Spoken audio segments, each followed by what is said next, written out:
Hello friends, இந்த சொனரைஸ் சேனலில் இன்றைக்கி நம்ம பார்க்குறது பாலக் பிரியாணி. குழந்தைகள் கீரை சாப்பிட மாட்டேன்னு அடம் இருக்கிற குழந்தைகளை கூட ரொம்ப பிடிச்சி சாப்பிட வைக்கிறதுக்காக தான் இந்த டிஷ்ங்க. ரொம்ப ஈஸியாகவும் செஞ்சிடலாம், ரொம்ப டைமும் எடுக்காது. நம்ம காலை நேரத்தில் ஸ்கூலுக்கு கூட நம்ம செஞ்சு கொடுத்து அனுப்பிச்சிடலாம். இதுக்கு நான் இப்போ பாலக்கீரையை இந்த மாதிரி நல்லா க்ளீன் பண்ணதுக்கப்புறமா சும்மா ப்ளெயின் வாட்டர் போட்டு, ஏன்னா நம்ம குக்கரில் தான் போட்டு வேக விட போகிறோம். அதனால் நம்ம அப்படி பச்சையாகவே நீங்கள் அரைச்சி, நான் இப்போ ஒரு டம்ளர் அரிசி எடுத்திருக்கேங்க. அதுக்காக நான் இப்போ ஒரு டம்ளருக்கு அந்த ஜூஸ் எடுத்து வச்சுருக்கேன். பாலக்கீரையை அப்படியே அரைச்சது, வடிகட்டெல்லாம் வேண்டாம், அப்படியே யூஸ் பண்ணிக்கோங்க. இப்போ இதுக்கு சாம்பார் வெங்காயம் போட்டால் நல்லா இருக்குங்கிறனால நான் அதுவே ஒரு 10 பீஸ் எடுத்து வச்சுருக்கேன். இதுக்கு தக்காளி ரொம்ப தேவைப்படாது. அதனால் மீடியம் சைஸாக இருந்துச்சுன்னா ஒரு அரை தக்காளி போட்டுக்கோங்க, போதும். இப்போ இதுக்கு ஒரு 2 டீஸ்பூன் ஆயில் போட்டுக்கிறேன். ஃபஸ்ட்டு டேரெக்டாக நம்ம குக்கர்லேயே அப்படியே செஞ்சிடலாம். நமக்கு இது 1 பாட் டிஷ் மாதிரி தான். இதை செஞ்சுட்டு நீங்கள் ஏதோ ஒரு ரைத்தாவோ இல்லை ஒரு சிப்ஸு, அப்பளம் அந்த மாதிரி ஏதாவது ஒன்று வச்சு கொடுத்துட்டிங்கன்னா கூட உங்களுக்கு ஈஸியாக காலை நேரத்தில் அவசரத்தில் இது உங்களுக்கு ரொம்ப சிம்பிளாக முடிஞ்சிடும் வேலை.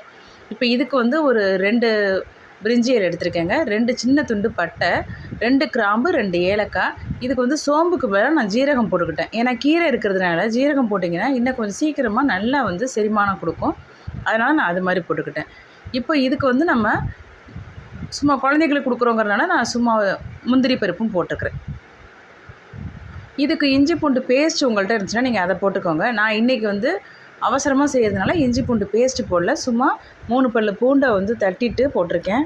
ஒரு சின்ன துண்டு இஞ்சி போட்டுக்கிட்டேங்க. இதுக்கு சாம்பார் வெங்காயம் நல்லா டேஸ்ட்டாக இருக்குனால அது ஒரு 10 பல்லு போட்டிருக்கேன் சாம்பார் வெங்காயம். தக்காளி இதுக்கு ரொம்ப தேவைப்படாது. அதனால் நீங்கள் தக்காளி மட்டும் கொஞ்சம் குறைச்சி போட்டுக்கோங்க, அப்போ தான் டேஸ்ட் நல்லாயிருக்கும். தக்காளி நான் இப்போ ஒரு அரை தக்காளி தான் போட்டிருக்கேன். இது நல்லா ஒரு அரைக்கட்டு பாலக்கீரையை நல்லா கழுவிட்டு நம்ம தண்ணி ஊற்றி அரைச்ச பேஸ்ட்டு. நான் இந்த கிளாஸில் தாங்க அளந்திருக்கேன் அரிசி. ஒரு கிளாஸ் அளந்திருக்கேன். அதனால் நம்ம இது ஒரு கிளாஸ் பாலக்கீரை போட்டிருக்கேன். இப்போ இதுக்கு 1 ஸ்பூன் வெறும் மிளகாத்தூள் போட்டிருக்கோம், தனி மிளகாத்தூள். அரை ஸ்பூன் உப்பு. இப்போ இந்த தண்ணி நல்லா கொதித்த உடனே நம்ம 1.5 கிளாஸ் தண்ணி சேர்க்கணுங்க. 1 கிளாஸ் ரைஸுக்கு 1.5 கிளாஸ் தண்ணி கலக்கணும். அதனால் நான் இப்போ 1 கிளாஸ் ஃபுல்லாக அந்த அரைச்ச விழுதே போட்டுட்டேன். தண்ணியாக தானே நம்ம கொஞ்சம் அரைச்சிருக்கோம் மிக்சியில் போட்டு. அதனால் அதே எனக்கு இப்போ 1 கிளாஸ் வந்துச்சு. அதனால் நான் கரெக்டாக அதையே போட்டுட்டு, இப்போ தண்ணி கொதிச்சுன்னா ரைஸ் போட்டுட்டு இந்த மாதிரி ஒரு 10 நிமிஷம் ஆனதுக்கப்புறம் பார்த்திங்கன்னா, இது நம்ம மூடி போடுறதுக்கு முன்னாடி சும்மா லைட்டாக நீக்கின மாதிரி மூடி போட்டு வச்சுருங்க. 10 நிமிஷம் அப்படியே இருக்கணும்.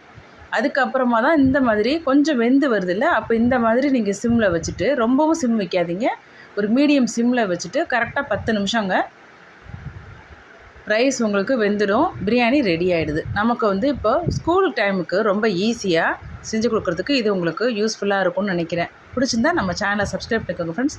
குழந்தைங்களுக்கு ரொம்ப பிடிக்கும்.